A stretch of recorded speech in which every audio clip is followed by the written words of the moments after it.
We're still exploring Rwanda. Now it is rumored that Rwanda has the best coffee in the world. Is this the case?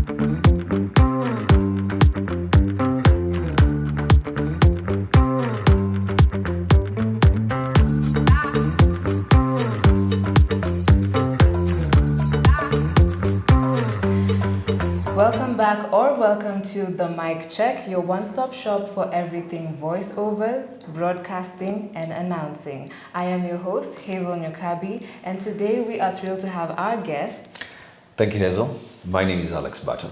Now, Alex is a phenomenal announcer and his voice has graced several platforms, including AfriConvo, his YouTube channel, as well as broadcasting at Parkie TV and beautiful voiceovers.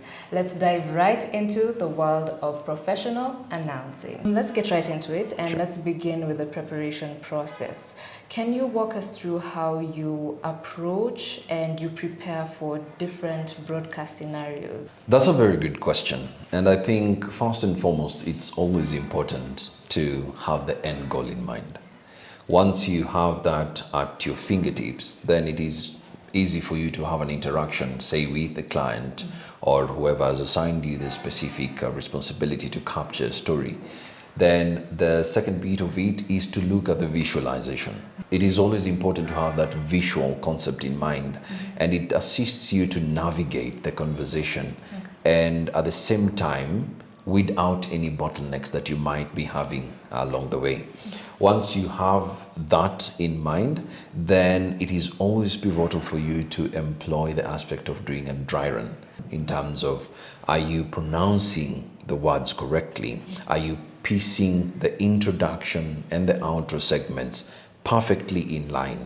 And at the same time, are you delivering what you're supposed to deliver with the enthusiasm that that particular entity or that particular interaction demands? And this will be very important for you now to translate that in a real life scenario. So that's in a nutshell what I would normally consider as the key ingredients when you're preparing for either a broadcast or even a voiceover.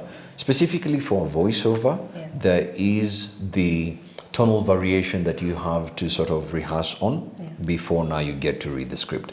But even before you get to the script, you must internalize it for you to understand what tone will you apply, what is the mood in this script, because different scripts have different demands. So you might be announcing about an amazing product in the market and you cannot say buy one get two. That's true. And speaking into your tonal variations, all of these tie into vocal techniques. What tricks do you have up your sleeve with regards to making your voice clear, making it strong and very engaging? So before you even get to the tonal variation, your body must be well aligned or fine-tuned. The frequencies must be fine-tuned for you to deliver. For example, the way we gesticulate, even in this particular conversation, it allows me to deliver in a particular manner. So once you have tuned the frequency of your body, what you then need to do is some vocal warm-up. So musicians have their own way of doing a vocal warm-up. I'm sorry, I'm not a musician, so I will not embarrass myself. But as a voiceover artist and even a broadcaster, there's the humming technique. So there's the QEQR, and that will definitely assist you in terms of the pronunciation. Then there's the humming technique that now will eliminate any distortion in your voice. So basically with the humming technique, you just have to let the energy flow from your diaphragm up the chain. So I'll do something like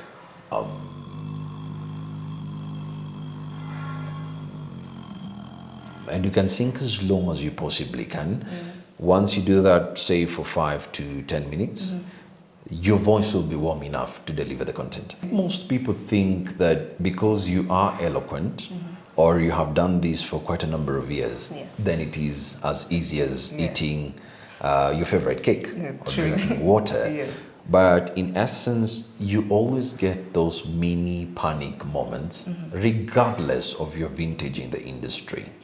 What I normally advise people to do is taking a deep breath, hold it.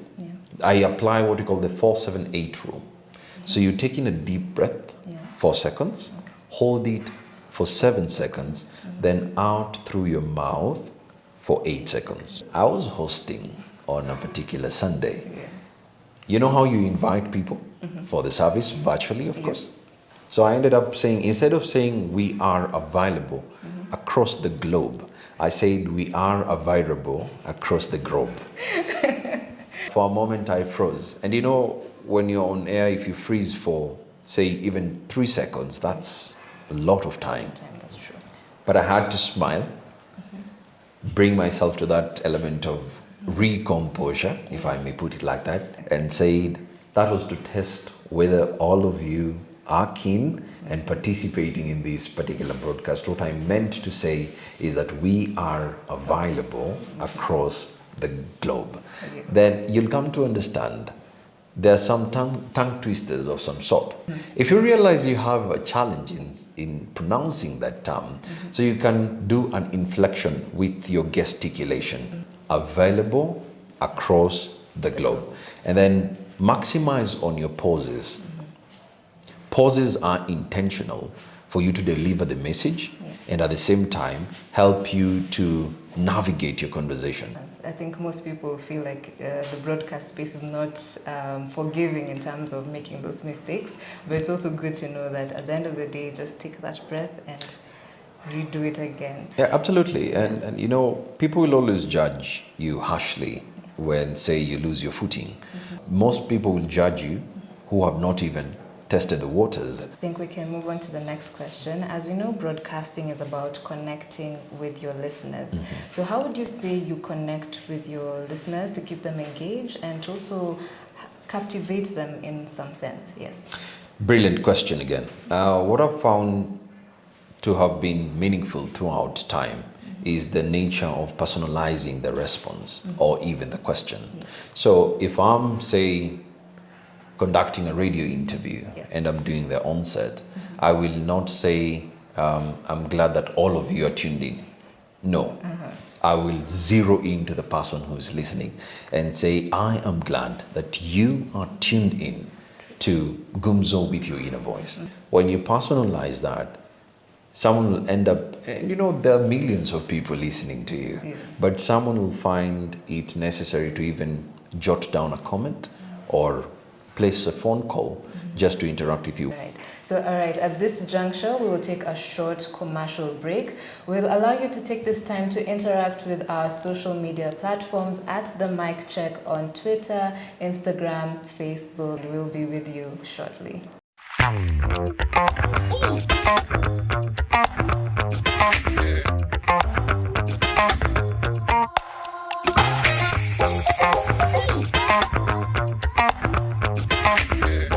Welcome back to The Mic Check. If you are just joining us, we have been discussing about professional announcing. So we have looked at the preparation process prior to broadcasting. We've looked at vocal techniques as well as connecting with your audience. So Alex, tying into our last question about connecting to your audience, as we know, broadcasting is a powerful platform. So how do you say you use yours to inspire and influence your audience?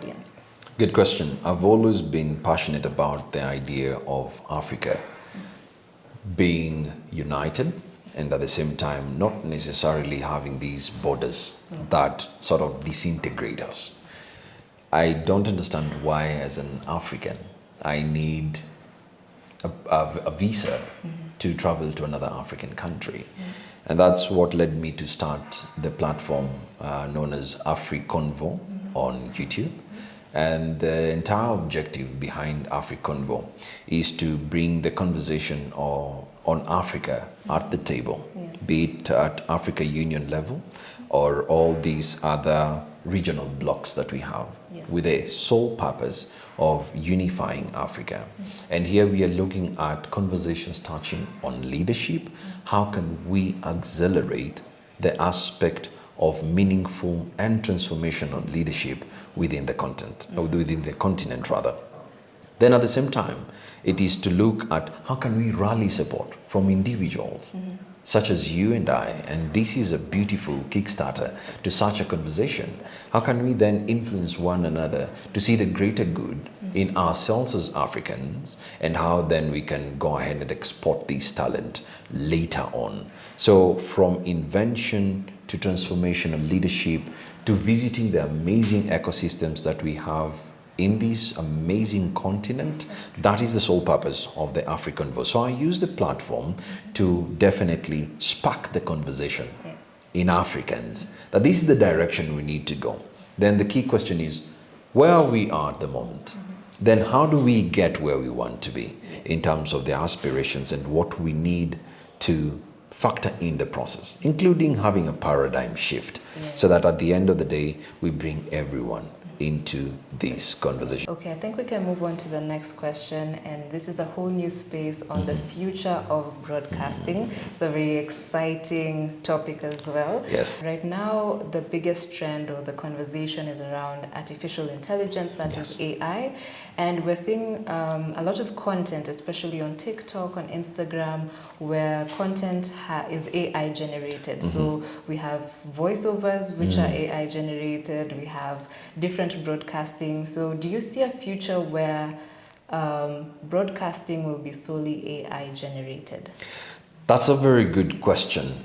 And I would say a yes or no sort of response to that. And this will be my rationale.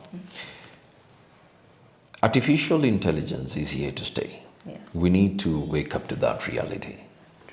But is it here then to declare some roles redundant? The answer is no. The people or the roles who that will be declared redundant per se are people who are not going to integrate AI in their day-to-day preparation. I'll give you a classical example. As a voice-over artist, and I've listened to some AI-generated voices, you'll even find a client telling you, I did not like the artificial intelligence generated voice. So I still want to maintain your voice, because you realize you have to humanize the content at the end of the day. Now, once we achieve, there's a concept known as singularity. This is where machine learning and human intelligence combine to form a formidable force. So when you get to that level, probably we're going to see huge ramifications in the broadcast field. But as it is now at the moment, I use AI to generate the blueprint of the scripts that I am going to voice. And AI will give me that probably compass direction that if you want to say narrate about wildlife documentary, these are the critical terminologies to consider and how to flow. So I use AI. Then not solely to depend on AI, but once I do that, I'll then edit it further on my own to ensure that I capture the correct speak. So we're definitely going to use AI moving forward. Of course, being an announcer has its challenges. So what are some of the challenges you faced while broadcasting, and how did you overcome them?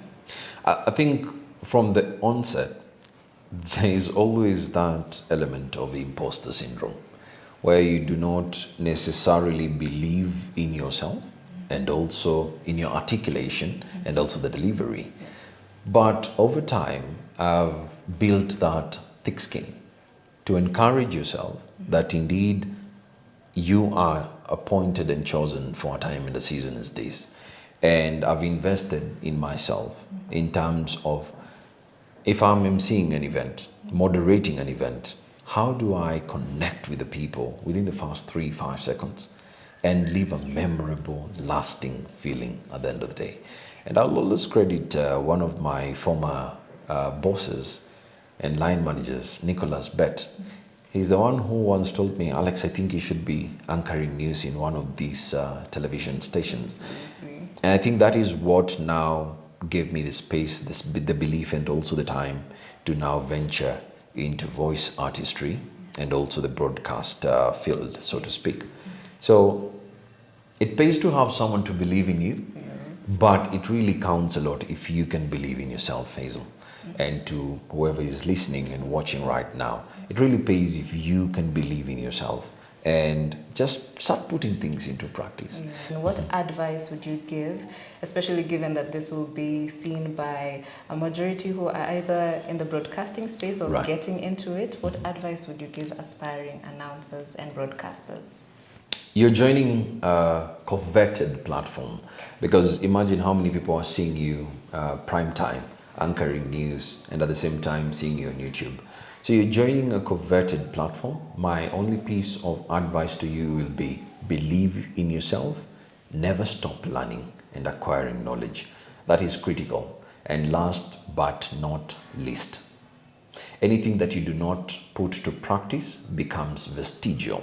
That is beautiful advice. Thank you so much for your expertise on the mic check. That was Alex Burton, and we are coming to a close on this show. We hope you had an insightful experience while here, and in case you have any questions or inquiries, you can reach out to Alex Burton on his social media platforms. That's at Alex_Lwanda on Twitter and Instagram.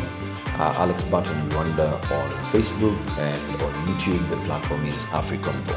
Absolutely. And for more tips on mastering the mic, visit our website at the Mic Check, and don't forget to tune in next time. So until then, I was your host Hazel Nyokabi. Bye bye.